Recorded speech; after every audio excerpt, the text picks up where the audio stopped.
نبی پاک صلی اللہ علیہ وسلم نے نماز کے 40 فائدے ایسے بتائے ہیں، اگر ان فائدوں کو آپ سنو گے شاید میں سمجھتا ہوں کہ آپ پھر کبھی بھی نماز نہیں چھوڑیں گے۔ وہ 40 فائدے کون سے ہیں؟ سب سے پہلا فائدہ، نماز دین کا ستون ہے۔ دوسرا، نماز شیطان کا منہ کالا کرتی ہے۔ تیسرا، نماز مومن کا نور ہے۔ چوتھا، نماز افضل جہاد ہے۔ پانچواں، جب کوئی آفت آسمان سے اترتی ہے تو مسجد کے آباد کرنے والوں سے ہٹ جاتی ہے۔ چھٹا، اگر آدمی کسی وجہ سے جہنم میں جاتا ہے تو اس کی آگ سجدے کی جگہ کو نہیں کاتی۔ ساتواں، اللہ نے سجدوں کی جگہ کو آگ پر حرام کر دی ہے۔ آٹھواں، سب سے زیادہ پسندیدہ عمل اللہ کے نزدیک وہ نماز ہے جو وقت پر پڑھی جائے۔ نواں، اللہ تعالیٰ کو آدمی کی ساری حالتوں میں سب سے زیادہ پسند وہ حالت ہے کہ اپنے بندے کو سجدے میں پڑا ہوا دیکھے کہ پیشانی کو زمین میں رگڑ رہا ہے۔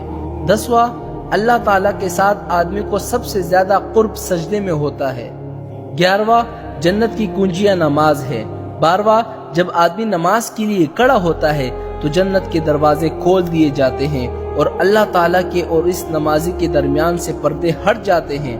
تیرہواں، نمازی شہنشاہ کا دروازہ کٹکھٹاتی ہے اور یہ ایک قاعدہ ہے کہ جب دروازہ کٹکھٹایا جائے تو وہ آخرکار کھولا جاتا ہے۔ چودہواں، نماز کا مرتبہ دین میں ایسا ہے جیسے کہ سر کا مرتبہ بدن میں، یعنی اگر سر کو کاٹا جائے تو بدن کی کوئی حیثیت نہیں ہوتی۔ پندرہواں، نماز دل کا نور ہے، جو اپنے دل کو نورانی بنانا چاہتا ہے تو نماز کے ذریعے بنا لے۔ سولہواں، جو شخص اچھی طرح وضو کرے اس کے بعد خشوع خضوع کے ساتھ 2 یا 4 رکعت نماز فرض یا نفل پڑھ لے اور اللہ تعالیٰ سے اپنے گناہوں کی معافی چاہے تو اللہ تعالیٰ اس شخص کو معاف کر دیتے ہیں۔ 17واں، زمین کے جس حصے پر نماز کے ذریعے اللہ کو یاد کیا جاتا ہے وہ زمین کا حصہ دوسرے ٹکڑوں پر فخر کرتا ہے۔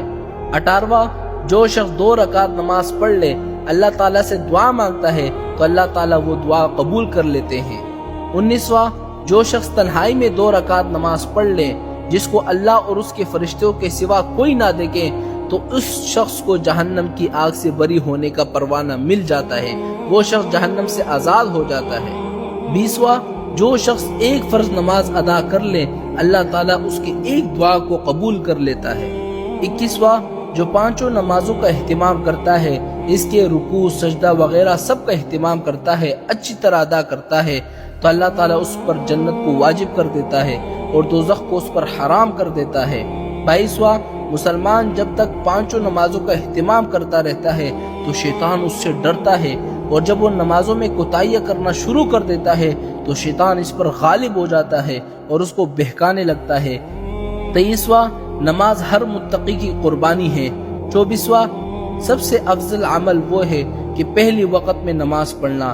25واں، صبح جو شخص نماز کو جاتا ہے اس کے ہاتھ میں ایمان کا جھنڈا ہوتا ہے اور جو بازار کو جاتا ہے اس کے ہاتھ میں شیطان کا جھنڈا ہوتا ہے۔ 26واں، ظہر کی نماز سے پہلے 4 رکعتوں کا ثواب ایسا ہے جیسے کہ تہجد کی 4 رکعتوں کا۔ 27واں، جب آدمی نماز کو کھڑا ہوتا ہے تو رحمت الہی اس کی طرف متوجہ ہو جاتی ہے۔ 29واں، اس میں کوئی تردد نہیں ہے کہ مومن کی شرافت تہجد کی نماز ہے۔ 30واں، آخر رات کی 2 رکعتیں تمام دنیا سے افضل ہے۔ حضور پاک صلی اللہ علیہ وسلم فرماتے ہیں اگر مجھے مشقت کا اندیشہ نہ ہوتا تو میں امت پر یہ 2 رکعتیں فرض کر لیتا۔ 31واں، آدمی اور شرک کے درمیان نماز ہی کا فرق ہے۔ 32واں، اللہ تعالیٰ نے میری امت پر سب سے پہلے نماز فرض کیے ہیں اور قیامت میں سب سے پہلے نماز ہی کا حساب کیا جائے گا۔ 33واں، نماز کے بارے میں اللہ تعالیٰ سے ڈرو۔ 34واں، اسلام کی علامت نماز ہے، جو شخص دل کو فارغ کر کے اور اوقات اور مستحبات کی رعایت رکھ کر نماز پڑھے وہ مومن ہے۔ 35واں، اللہ تعالیٰ کا ارشاد ہے کہ اے آدم کے اولاد تو دن کے شروع میں 4 رکعتوں سے عاجز نہ بن، میں تمام دن تیرے کاموں کی کفالت کروں گا۔ 36واں، نمازی پر رزق کی تنگی ہٹا دی جاتی ہے۔ 37واں، اس سے عذاب قبر ہٹا دیا جاتا ہے۔ 38واں، قیامت کے دن نامہ اعمال دائیں ہاتھ میں دیا جائے گا جو نماز پڑھے گا۔ 39واں، پل صراط پر بجلی کی طرح تیز گزر جائے گا۔ 40واں، قیامت کے دن حساب و کتاب سے محفوظ رہے گا۔ میرے نبی پاک صلی اللہ علیہ وسلم نے نماز کے یہ 40 فائدے بتائے ہیں